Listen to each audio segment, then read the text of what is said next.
तो हरि भक्ति विलास में 16वां जो विलास है, मतलब चैप्टर है जो, उसमें बता रहे हैं कार्तिक का महात्म्य। तो हम एक एक करके श्लोक चर्चा करेंगे। हिंदी में मैंने अनुवाद किया हुआ है, मैं सीधा सीधा पढ़ूंगा और हम श्रवण करेंगे, ठीक है।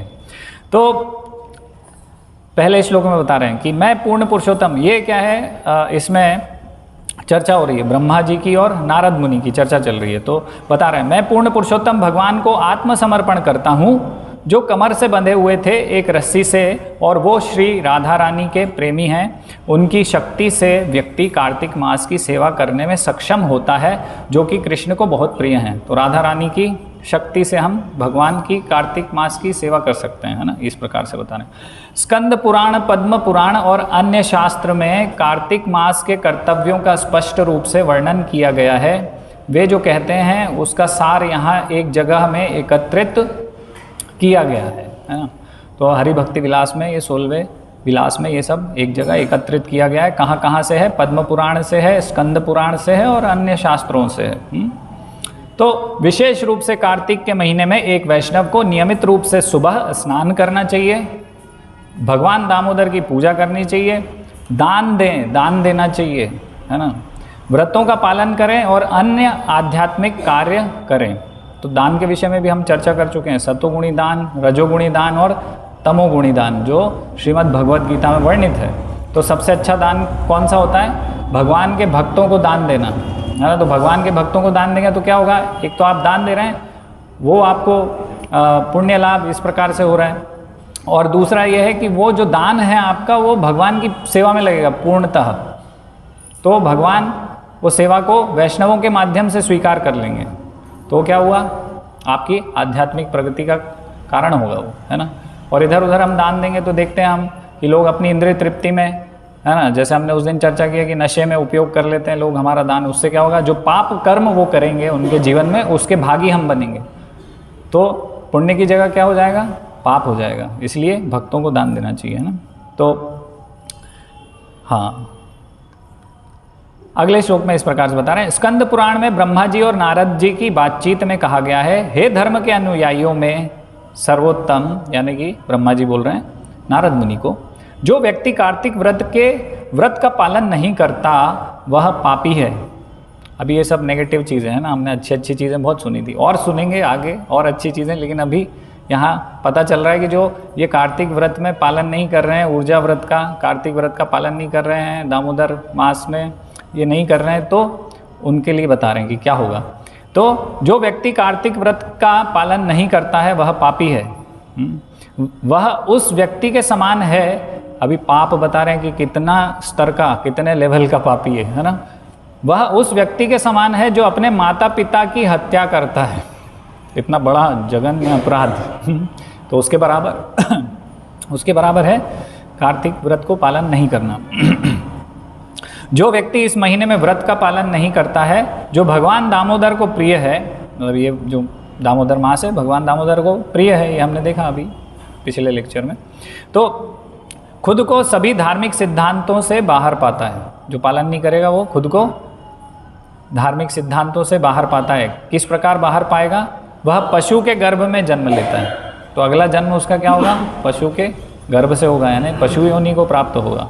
हे ऋषियों में श्रेष्ठ, जो व्यक्ति कार्तिक मास में इस व्रत का पालन नहीं करता है वह ब्राह्मण हत्यारा, गौ हत्यारा, सोने का चोर, सोना चोरी करना बड़ा अपराध माना गया है शास्त्रों में। तो इस प्रकार से बता रहे हैं, वो ब्राह्मण का हत्यारा है, गौ हत्यारा है, सोने का चोर है और सदा झूठ बोलने वाला इतना बड़ा पापी है अगर कार्तिक मास का व्रत का पालन नहीं कर रहा है।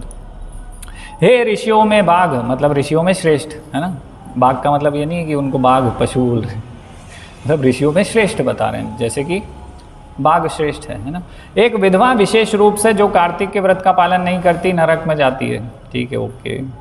यदि कोई गृहस्थ, है ना, हम सब गृहस्थ भक्त हैं, यदि कोई गृहस्थ कार्तिक के व्रत का पालन नहीं करता तो उसके पवित्र और परोपकारी कार्य उसे कुछ लाभ नहीं कर पाते। हम सोचेंगे हम तो परोपकार कर रहे हैं, कार्तिक व्रत का पालन नहीं करें तो क्या हुआ? तो यहाँ बता रहे हैं कि उसके परोपकार के कार्य कोई लाभ नहीं करेंगे उसको। वे नरक में एक व्यक्ति की चीख की तरह हो जाते हैं, मतलब इतना अशुभ, नरक में यातनाएं पा रहे हैं जो वो चीख रहे हैं, है ना। तो उस प्रकार से बता रहे हैं उसका कंपैरिजन इससे कर रहे हैं।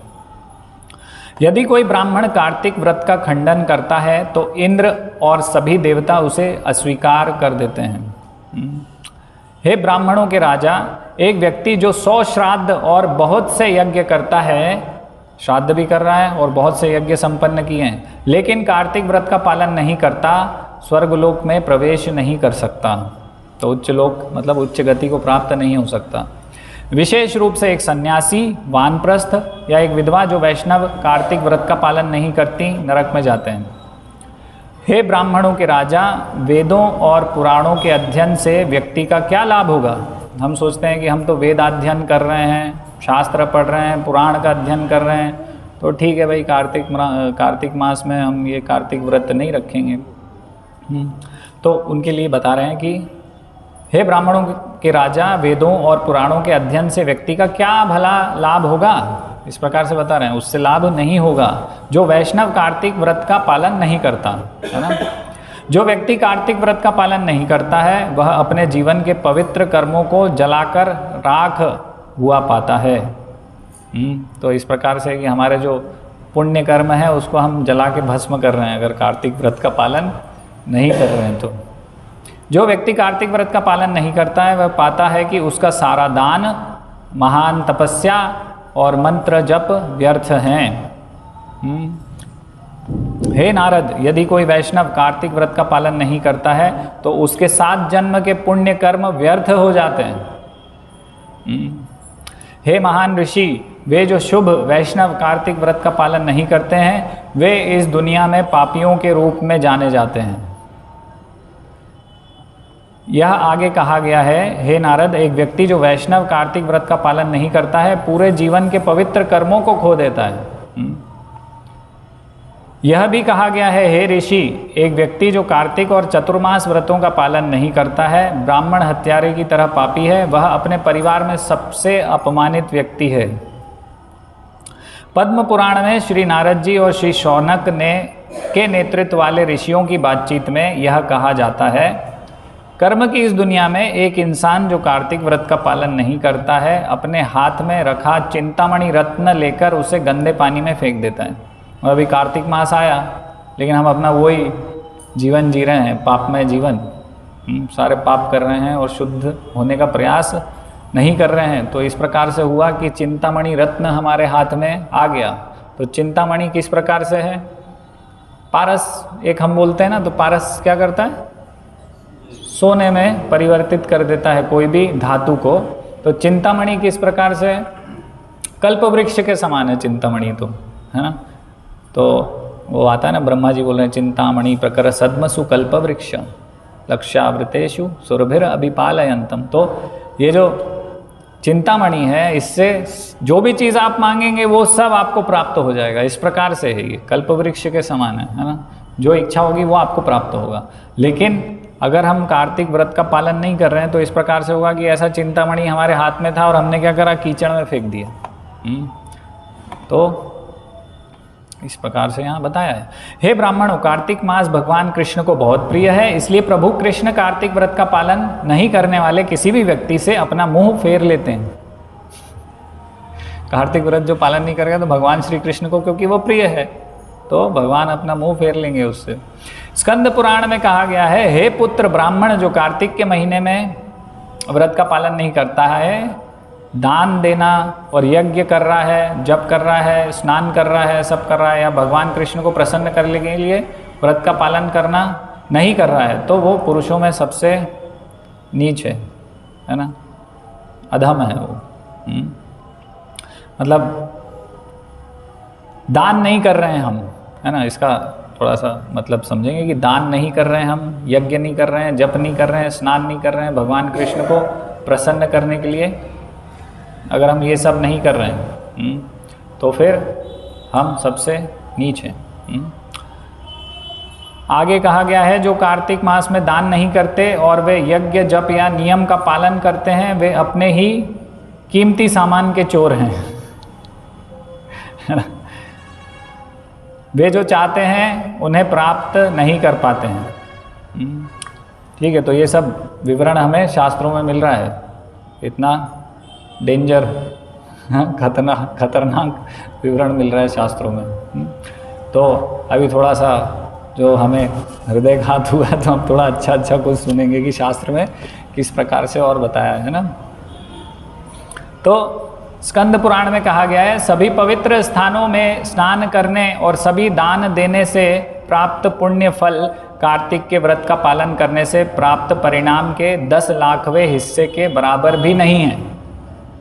मतलब हम सब पवित्र स्थानों में, मतलब कि जो धाम है भगवान के,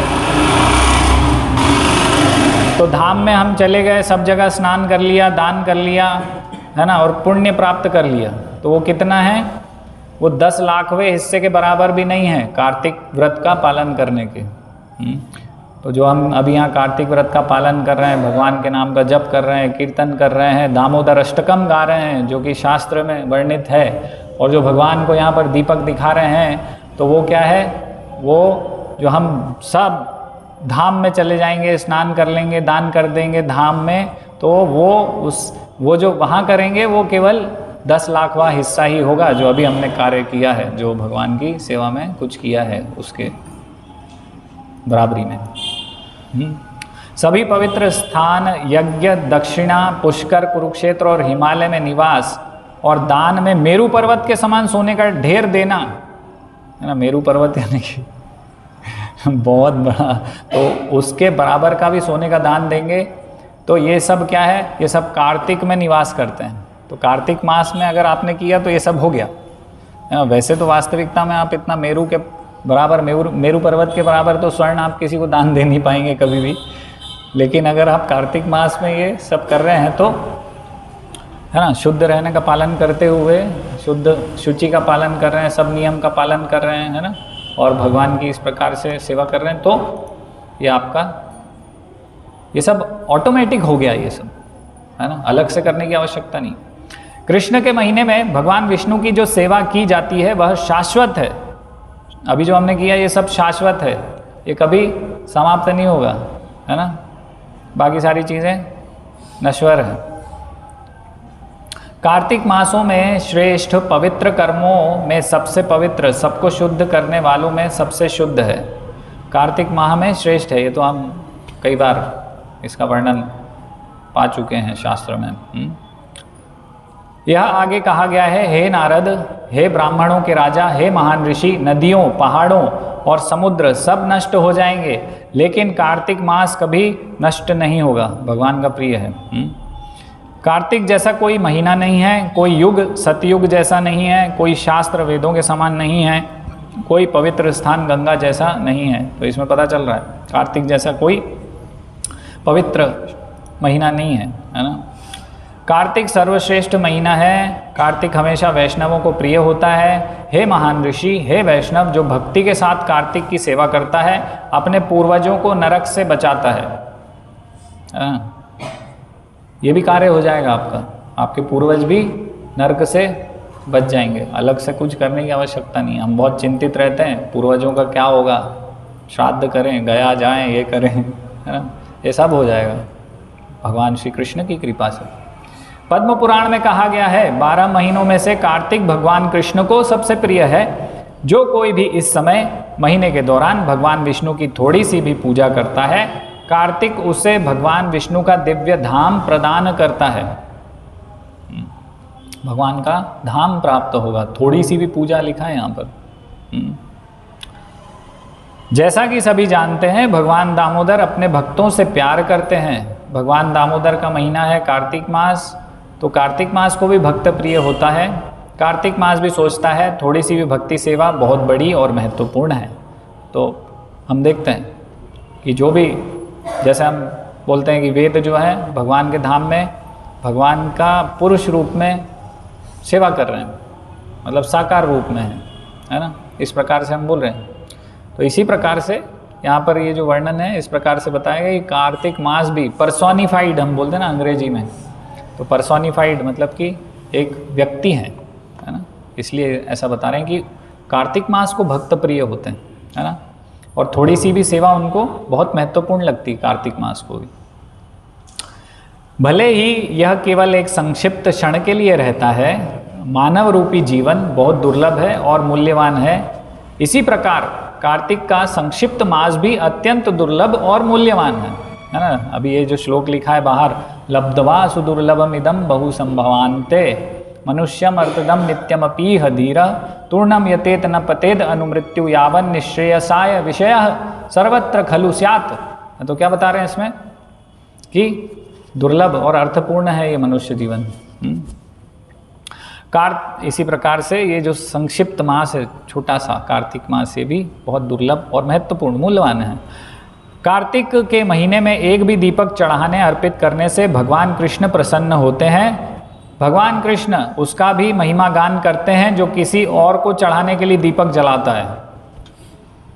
जो और किसी को चढ़ाने के लिए भी दीपक जला रहा है तो भगवान श्री कृष्ण स्वयं उसका गुणगान कर रहे हैं।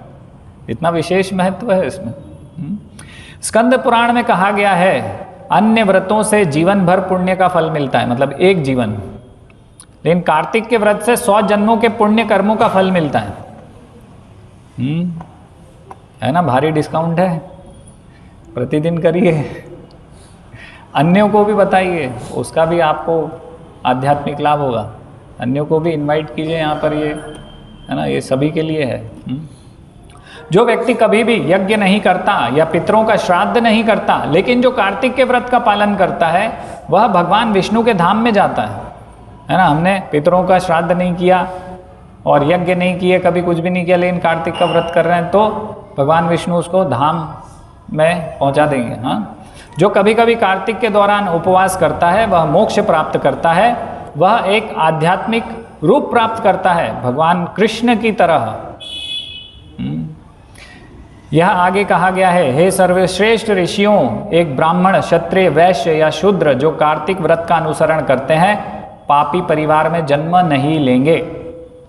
अगला जन्म सुधर जाएगा उनका। आगे कहा गया है, हे ऋषियों में बाघ, मतलब वही ऋषियों में श्रेष्ठ, जो कोई भी कार्तिक व्रत का अनुसरण करता है उसके हाथों में मुक्ति है, मतलब उसके हाथों में मुक्ति है। हाँ, मतलब कि उसके कंट्रोल में है मुक्ति, जैसा कि मैंने आपको बताया है। वह एक महान परिणाम प्राप्त करता है अगर कोई पवित्र कार्तिक व्रत का बहुत कम भी पालन करता है, जो देवताओं, ऋषियों और पितरों द्वारा सेवित होता है। हरे कृष्णा। किसी का कोई प्रश्न है इसमें? तो ये कार्तिक की महिमा है कि पालन करेंगे तो क्या होगा और पालन नहीं करेंगे तो क्या होगा। जी हाँ, तो अभी आपको क्या करना होगा, होमवर्क। आप ऑनलाइन वीडियो देखिए, 40 मिनट का है, ठीक है ना। इस्कॉन होशंगाबाद पे शॉर्ट में बताऊं तो शॉर्ट में ये बता सकते हैं कि जैसे अभी हम पढ़ रहे थे कि रोज़ सुबह स्नान करें, मंगल आरती आए, प्रयास करना चाहिए। जो दूर रहते हैं या माताएं हैं तो उनके लिए थोड़ा कठिन है, तो लेकिन प्रयास कर सकते हैं। घर में कोई जैसे पुरुष हैं, पिता हैं, पति हैं, तो उनके साथ आएँ, भाई के साथ प्रयास करें, है ना। सुबह स्नान करें, मंगल आरती में आ जाएं, यहाँ सब ऑटोमेटिक हो जाएगा, है ना। यहाँ जो भी चल रहा है वो सब ऊर्जा व्रत ही है। सब भक्तों के साथ ध्यान पूर्वक जप करना, भगवान का नाम लेना, फिर कीर्तन होता ही है यहाँ पर, भगवान के नाम का कीर्तन करना, फिर ये कथा होती है यहाँ पर। ये सब पद्म पुराण, स्कंद पुराण, शास्त्रों में से ही हम वर्णन कर रहे हैं, ये कथा ही हो रही है भगवान के विषय में, है ना। भगवान को जो प्रिय है उसके विषय में, तो ये भगवान की कथा सुनना, यही करना है, यही कार्तिक व्रत है ना। ज़्यादा से ज़्यादा, जैसे प्रभुपाद का हमने कथा चर्चा किया कि 24 घंटे हरे कृष्ण महामंत्र करो, है ना। चेतना शुद्ध होनी चाहिए, क्योंकि इसमें दोनों चीज़ है। जो भी पाप करेंगे वो भी बढ़ चढ़ के आपको उसका परिणाम प्राप्त होगा, और जो पुण्य करेंगे और जो भी आध्यात्मिक प्रगति करने के भक्ति के उद्देश्य से करेंगे, शुद्ध उद्देश्य होगा, शुद्ध भक्ति के उद्देश्य से होगा, तो वो भी प्राप्त कर पाएंगे। तो जो भी करेंगे वो कई गुना आपको प्राप्त होगा। तो इसलिए पूरी चेतना शुद्ध रखनी है, पूरा 24 घंटे। जैसे यहाँ शाम को, सुबह सब कार्यक्रम हो रहा है, चल रहा है, दिन में भी इसी कार्यक्रम की तैयारी करते हैं भक्त, है ना। भगवान के लिए प्रसाद बनाना, यहाँ कुछ भगवान की सेवा करना, तो यही सब कर रहे हैं भक्त, है ना। पूरा चेतना, घर जाते हैं तो पढ़ते हैं कुछ, है ना। केवल ऐसा नहीं कि घर जा रहे हैं तो खा रहे हैं, सो रहे हैं बस, है ना, कुछ नहीं। ये सब तो ठीक है, कर तो रहे हैं ये, लेकिन शरीर चलाने के लिए ये सब कर रहे हैं। मुख्य उद्देश्य भगवान है, कृष्ण है, तो मुख्य उद्देश्य कृष्ण हो जाने चाहिए हमारे, है ना। कार्तिक व्रत का यही उद्देश्य है कि भगवान की चेतना में यहाँ दीपदान करना है ना। तो ये सब, इस सब यही चीज़ है, ऊर्जा व्रत क्या है, यही है ना। ठीक है, यही सब शास्त्र में बताया गया है, शास्त्र के अनुसार ही हम यहाँ कर रहे हैं। हरि नाम संकीर्तन ये सब बताया गया है, भागवत श्रवण है ना, और शास्त्र पढ़ना। तो सब यहाँ भक्त जो हैं सबके पास शास्त्र हैं तो पढ़ने चाहिए, उनका लाभ उसको घर में रखने से नहीं होगा। तो वास्तविक लाभ, वास्तविक पूजा, जैसे कई लोग क्या है भगवत गीता ले जाते हैं, अगरबत्ती जलाते हैं, घुमाते हैं, तो उससे लाभ नहीं होगा। भगवत गीता भगवान ने शास्त्र रूप में इसलिए प्रदान करी है कि उसको पढ़िए और अपने जीवन को सुधारिए। जैसा मैं बता रहा हूँ वैसा करिए, फिर उसको पढ़ के समझिए, नहीं समझ में आ रहा तो भक्त हैं, भक्तों से चर्चा कीजिए और उसको अपने जीवन में उतारने का प्रयास कीजिए, जो मैंने बोला है। केवल पढ़ना ही नहीं है ना, ये है। तो पठन पाठन करना है, ये सब है, यही है ऊर्जा व्रत, है ना। ठीक है, हरे कृष्णा। और ज़्यादा डिटेल में आप वो कक्षा सुन सकते हैं। हरे कृष्णा।